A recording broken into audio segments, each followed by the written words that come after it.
Flamengo! Felipe, boa noite. Thiago Lima do GE. Parabéns, feliz aniversário. Felipe, queria que você avaliasse essa partida e também o time voltou a criar, né? Mas também sofreu alguns sustos ali. O Mirassol acho que pode ser um dos poucos times que não veio se defender no Maracanã, né? O que isso influenciou no jogo? Eu queria fazer uma segunda perguntinha de uma outra pauta da TV está fazendo, já projetando quarta-feira. Flamengo e Inter é um confronto muito equilibrado. São 39 vitórias do Inter e 38 do Flamengo na história. A que você atribui esse equilíbrio tão grande no confronto? Obrigado. Boa noite. 40 anos. Chegou. Bom, primeiro dizer que... Eu já não esqueci a tua primeira pergunta, tá vendo? Tá. Ok. Boa. Primeiro, Mirassol. Um time muito bem treinado, muito bem organizado, nos criou muitas dificuldades para pressionar. É verdade que eu, como treinador, esperava outra, não escalação, senão outra formação na hora para pressionar. Mas os jogadores tentaram se ajustar no meio do primeiro tempo e, mesmo assim, eles encontravam soluções para as nossas pressões. Isso é porque tudo é muito bem treinado, então... E eles identificam muito bem essas soluções, os espaços que encontrar, na qual nos gerou muita dificuldade para pressionar. Ao mesmo tempo que eles tentaram propor, que eles tentaram ter a bola em todo momento, tirar a bola da gente, deixaram mais espaços, nos deram mais chances do que os outros adversários, como você bem falou, que vem muitas vezes para se fechar.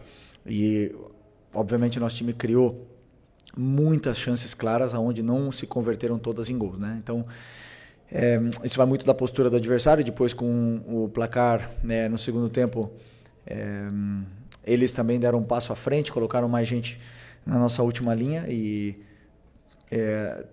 com isso também foi mais difícil defender, mas as chances nossas sempre eram mais claras.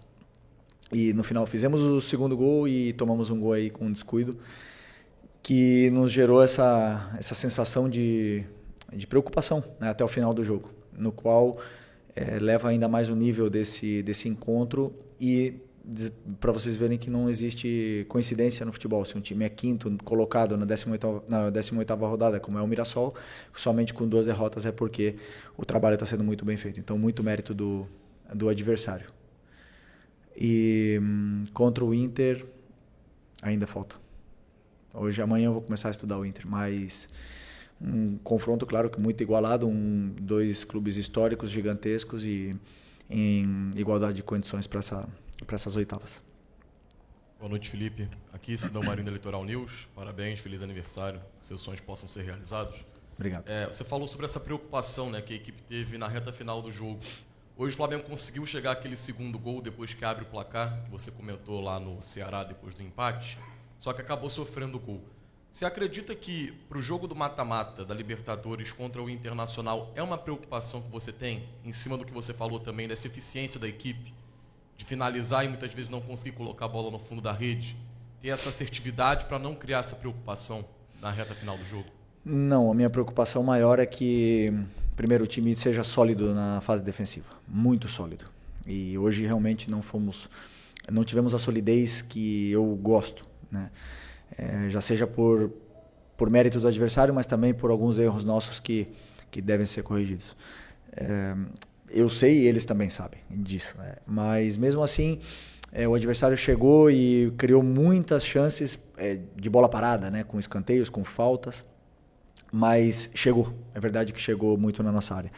E a minha preocupação na fase ofensiva é que o time crie, que consiga chegar e, claro, os jogadores determinantes, com o grande jogo, por exemplo, que fez no outro dia o Cebola, hoje o Lino, a bola quando cai no pé do Arrascaeta sempre ele cria perigo, o Pedro está já também num bom momento, então tudo isso aí faz com que as defesas dos adversários tenham dificuldade de defender e que a gente possa criar. Depois a fase da finalização é um assunto que, como eu já falei várias vezes, os jogadores às vezes chegam mais finos e frescos na frente do goleiro, com mais calma, e outros dias a bola não entra, simplesmente assim. Mas o mais importante é que o time criou.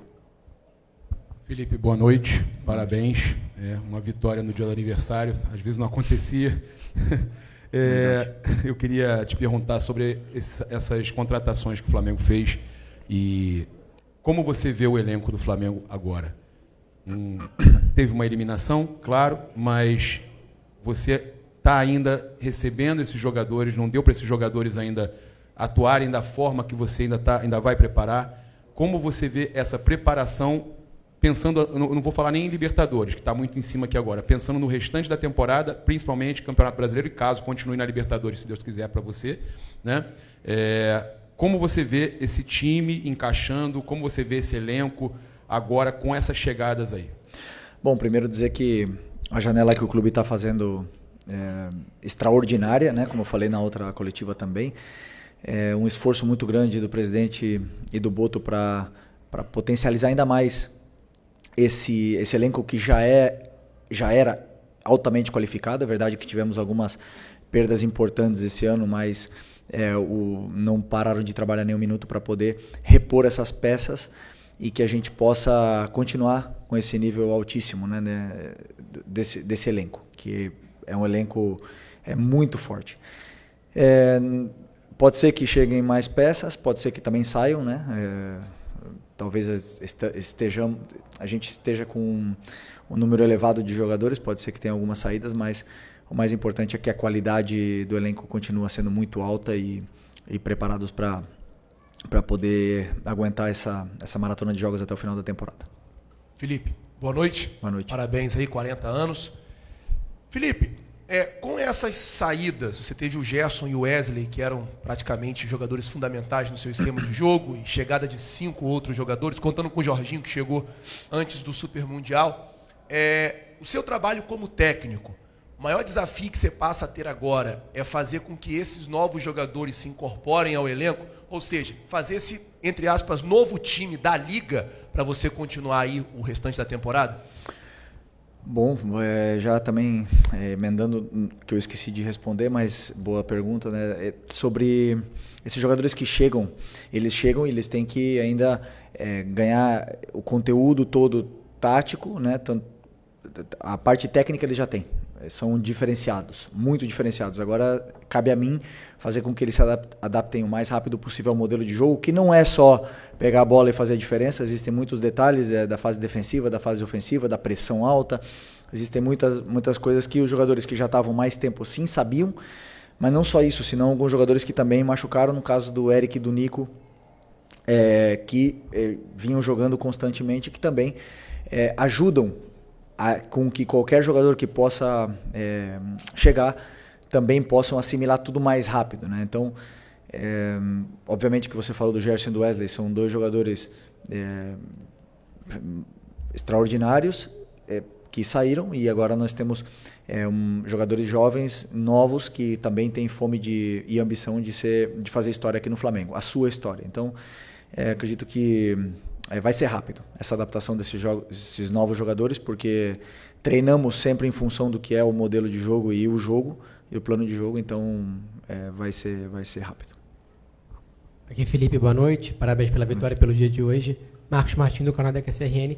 Você comentou sobre a questão da característica do Mirassol, uma equipe ofensiva que tentou propor jogo, e você considera que o Flamengo, em algumas ocasiões, apresenta dificuldades contra equipes que não decidem marcar no bloco baixo unicamente e apenas se defender, como foi contra o Cruzeiro, por exemplo, que marcou pressão, especialmente no primeiro tempo, dificultou o jogo do Flamengo lá no Mineirão, e contra outras equipes também que o Flamengo enfrentou que não se dedicaram apenas ao aspecto defensivo? Você pensa em variações táticas para sair desse tipo de situação onde as equipes acabam neutralizando o Flamengo de alguma forma?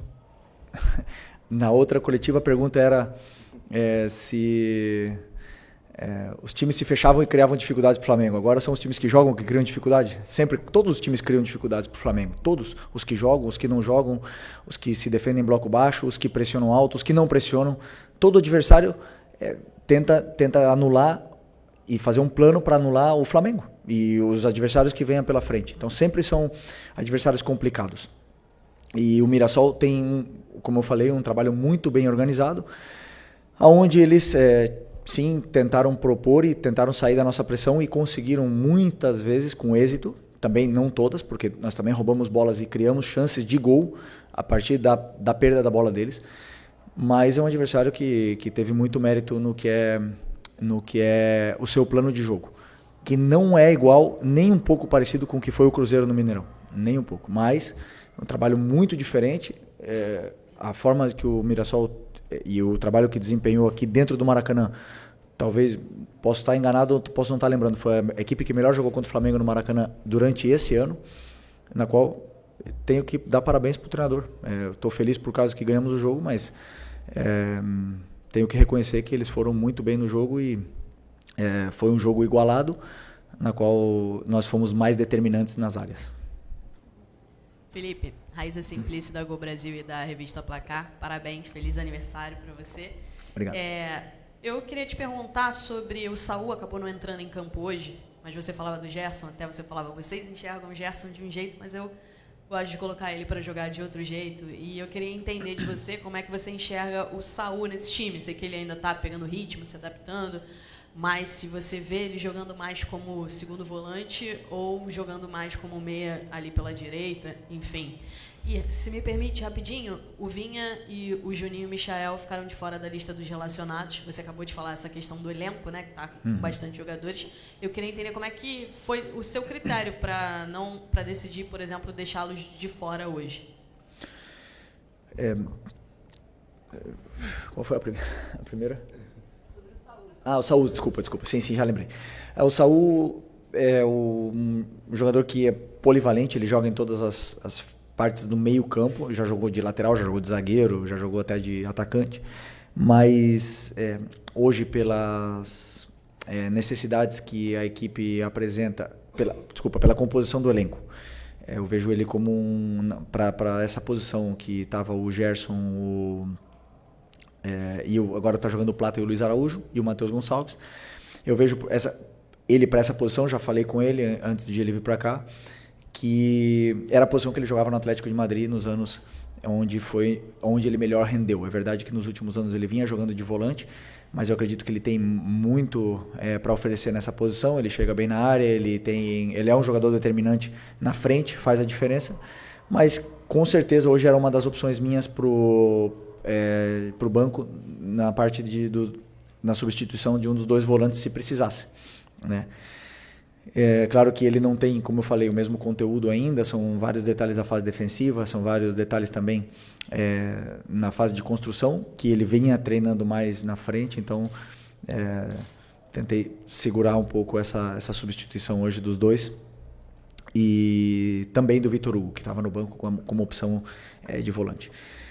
E sobre as escolhas, eu formato o banco em função do que o jogo pede, em função do que a equipe precisa.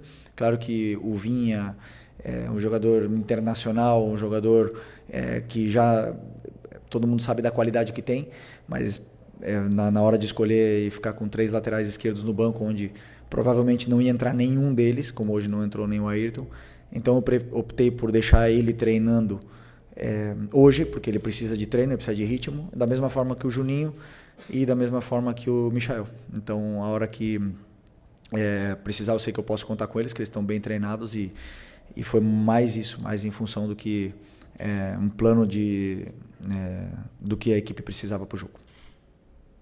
Aqui. Boa noite, Felipe. Léo José do Coluna do Fla. Na quarta-feira, depois da eliminação em BH, você disse que minimizava um pouco algumas críticas mais ácidas do pessoal da internet. Só que valorizando mais as críticas do estádio, das arquibancadas. Hoje, antes do jogo começar, uma grande parte da torcida começou a gritar que o Campeonato Brasileiro é obrigação, junto com a Libertadores.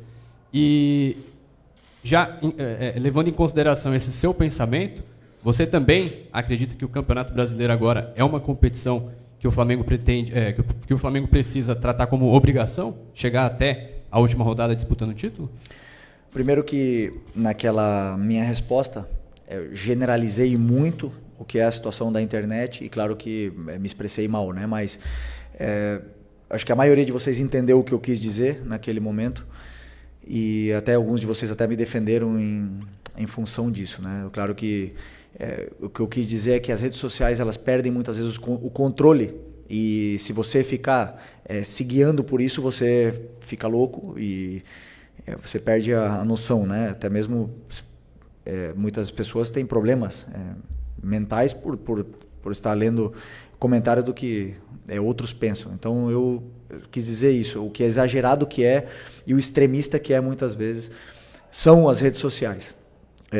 O que não quer dizer que sejam ruins. As redes sociais vêm para ajudar o mundo e vêm para melhorar, mas realmente nós que estamos sempre colocando a cara, se você seguir isso aí, você passa mal, né? Então, o que você falou sobre a torcida, tem todo o direito do mundo de fazer tudo o que quiser. Aliás, desde que eu cheguei aqui, o dia que eu botei o pé no Rio de Janeiro, estava tendo um protesto contra a equipe que tinha perdido contra o Emelec na Libertadores, estava num momento difícil e eu sabia onde eu estava vindo. Conheço o Flamengo durante toda a minha vida e vivi o Flamengo nos últimos 6 anos e não existe outro caminho senão a cobrança do torcedor aqui. Aqui sempre foi assim e sempre vai ser. Nunca iremos nem devemos mudar o que é a essência do torcedor do Flamengo, que sempre quer o melhor para o clube. E claro que eles exigem. E eu volto a repetir o que eu falei na última coletiva. Nós temos a obrigação de dar nossa vida pelo Flamengo. Enquanto nós estamos aqui dentro, nós temos a obrigação de fazer tudo, de que o Flamengo seja prioridade na nossa vida antes que a família. Essa é a nossa obrigação. O resultado a gente não controla. Mas que nós queremos ganhar, com certeza queremos ganhar. E vamos em busca disso. Felipe, Vitor Nicolau, do canal Falso 9. Você classifica o seu modelo de jogo como um jogo de progressão. E a gente viu o Flamengo construir essa liderança do Campeonato Brasileiro, hoje coroada com o troféu do primeiro turno, simbólico, a partir de um time que tinha no Arrascaeta, muitas vezes o homem mais avançado, com muita liberdade, com muito espaço e sempre com alguém para induzir espaços para que ele pudesse atacar. Você falou do Pedro agora melhorando tecnicamente, realmente ele vem de bons jogos tecnicamente. E hoje você colocou os dois juntos, com os pontas de força que chegaram, né? O Samuel Lino fez um grande jogo. Só que, na minha impressão, queria validar a sua também, o Flamengo não conseguiu, em algum momento, ter a sua organização ofensiva gerando tantas chances de gol, como gerou na quarta-feira, a organização ofensiva gerando muitas chances de gol, como a tua organização ofensiva normalmente gera muitas chances de gol. Hoje você teve as transições muito bem, mas a organização ofensiva, na minha opinião, você teve em vários momentos o Arrascaeta e o Pedro ali sem conseguir, o Arrascaeta sem conseguir os espaços que normalmente ele consegue quando está sem o Pedro, e depois, sem o Pedro, o Arrascaeta cresce de produção. Na fase defensiva, também, né, você acabou tendo a saída de bola do Mirassol, superando muitas vezes a tua marcação alta com esses dois. Você acha que, em algum momento, em meio de temporada, você vai conseguir coordenar para que o time seja a lá Flamengo, dominante, fazendo o jogo de progressão com esses dois juntos? Vitor, gosto de você. Te conheço. Sabe muito de futebol. Primeira vez, né? Que tu vem aqui, né? Bem-vindo. Bom, boa pergunta. Sobre o Pedro e o Arrasca, é o seguinte, eu acredito que eles podem jogar juntos, claro que podem. Hoje eu vi muitas coisas boas na fase ofensiva, aliás, eu vi muita facilidade na fase ofensiva para a gente chegar. Chegávamos com muita facilidade por fora, principalmente, porque o Mirassol é um time que se compacta muito e bloqueia muito o meio. Então, o Arrascaeta, muitas das vezes, ele perde a posição dele porque ele quer participar do jogo, né? Às vezes ele, ficando mais parado, ele fica melhor posicionado, mas ele teve uma associação muito boa junto com o Lino naquele lado esquerdo e também com o Pedro. Eles se encontraram algumas vezes, principalmente na fase da pressão alta do Mirassol. Mas, como eu falei, como existia uma certa facilidade em chegar até a área do Mirassol, nosso time estava sendo extremamente vertical. E isso parte a equipe. Então, a gente, ao mesmo tempo que criava chances, que a gente chegava na área, que criava chances claras e não fazia, também perdíamos a bola, o goleiro tinha uma reposição rápida, o Pedro e o Arrascaeta, que são dois jogadores que precisam dessa organização ofensiva que você fala, uma fase mais de estabilidade, não tinha que correr para trás e acaba se desestruturando um pouco o que é a equipe, a fase defensiva, e o jogo começa a ficar partido. Eu não gosto de jogo partido, só que o adversário deixa os espaços que deixa, e eu não posso falar não vai por aquele espaço que ele está deixando, ou não ataca, não vai para frente, eu tenho que deixar ele atacar. Por isso que eu chamo o jogo de progressão, porque eu quero que eles sempre progridam a jogada, que eles vá para frente, que sejam verticais o máximo possível. Mas hoje eu gostaria que eles fossem um pouco menos, né, para a gente poder ter essa estabilidade, para o Pedro e o Arrasca poder descansar, para eles poderem pressionar juntos e a gente poder recuperar juntos. Mas na fase defensiva de hoje, a culpa foi do treinador. A pressão que eu propus para a equipe não deu certo e não foi culpa do Arrascaeta e do Pedro. Se tivesse sido do jeito que eu pensava, provavelmente teria funcionado melhor, mas como não foi, e depois eu vi que a gente já estava sofrendo, precisávamos mais de perna para poder correr, optei por tirar o Pedro e botar o Luiz Araújo, e aí o time já fica mais consistente com esses jogadores que aguentam fazer 70 metros, e não deixamos de sofrer mais. Eu senti que o time já ficou um pouco mais consistente. Okay? Oi, Felipe, feliz aniversário, bem-vindo ao Isenta. E queria saber de você o seguinte: o Flamengo chegou hoje aos 40 pontos no campeonato, tá? De 54 que ele disputou. Isso dá uma média ali de 74% de aproveitamento na competição. Independentemente do jogo que falta, que é contra o Sport lá em Recife, o Flamengo já, como disse o colega aqui, simbolicamente ele fechou o turno na frente. O que numa competição de pontos corridos, historicamente, o time, quando fecha o turno na frente, ou ele bate campeão, a maioria das vezes, ou ele disputa, normalmente, o título mesmo não sendo campeão. Eu quero saber o que isso representa para você na formatação e na sequência aí do trabalho, mesmo faltando esse jogo que ainda falta. E só um detalhezinho em relação já ao jogo contra o Inter. Como é que está o Nico de la Cruz? Ele estará à disposição, pode estar à disposição para quarta-feira? Sobre os pontos, então, 40 hoje, podendo fazer 43 no primeiro turno, é isso? Ok.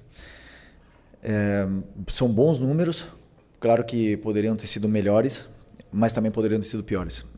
Para mim, não significam nada, a não ser que temos que ganhar o próximo, e vai ser contra o Inter, né? Então vai ser difícil, vai ser fora de casa, e nós temos que tentar ser o mais consistentes possível daqui até o final.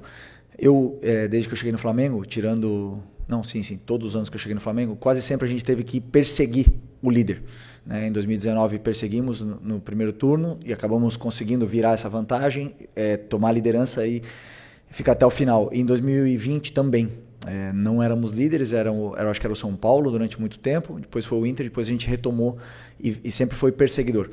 Eu acredito que para ganhar um campeonato nacional, um campeonato de formato de liga, você tem que primeiro começar bem, porque depois fica muito difícil você não poder ceder pontos em nenhum momento, e ser o mais consistente possível nesses jogos, porque assim, jogar contra o Palmeiras fora tudo pode acontecer, mas nesses jogos que são teoricamente os jogos onde você tem que ganhar, você não pode falhar, né? Porque os adversários não vão falhar, mesmo que no Brasil não tem lógica, o time do rebaixamento pode ganhar do líder. Aqui a gente já viu várias vezes acontecendo isso, inclusive nós, inclusive conosco.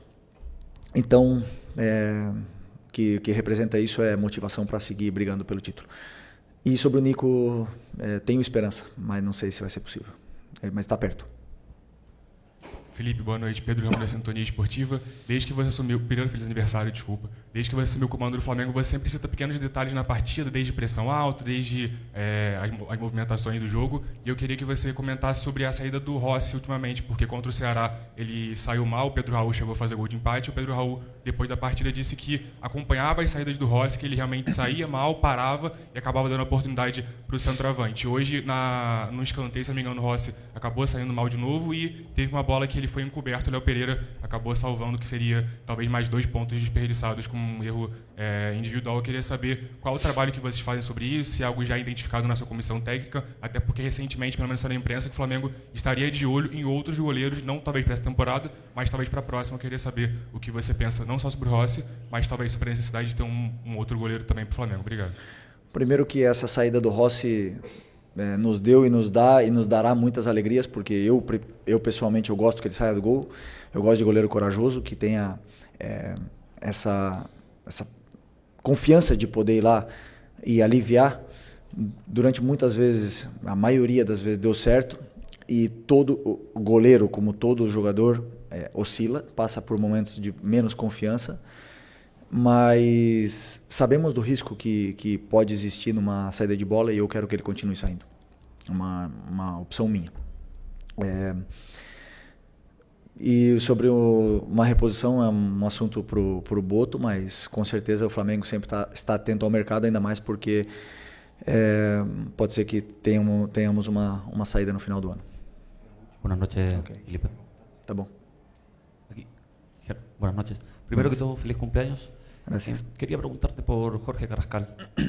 No tuvimos la oportunidad de verlo. No te quería preguntar específicamente por eso, pero él llega como un camisa 10. Es una posición que suele utilizar Jordan de Arrascaeta, pero por lo general a de Arrascaeta se le da acompañando al centro delantero. Hoy, más que de 10, jugó como un segundo delantero, me dio la sensación.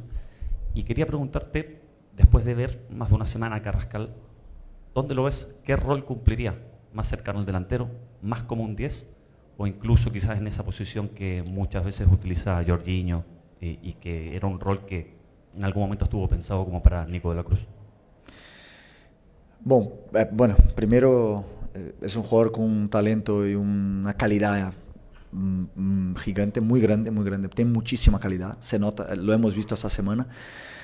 Hoy lo tenía casi seguro de que iba a ponerlo, tenía muy pensado el cambio de Arrascaeta y que él entrase por Arrasca, pero sentí en ese momento que el equipo necesitaba presionar más al Mirasol, necesitaba gente que tuviera más presión, sobre todo en los detalles micro ahí de la presión alta, que ya tiene muy bien incorporado Bruno y Plata, y Carrascal aún no tiene tanto estos entrenamientos de presión, por eso opté por no ponerlo por la fase defensiva, pero la fase ofensiva seguro que nos daría mucho, tiene mucha calidad, es un jugador que yo tengo una esperanza de que sea ídolo de este club dentro de los próximos años, porque es el típico jugador que al aficionado le va a encantar ver por lo bien que trata la pelota. Y después, contestando tu pregunta sobre la posición,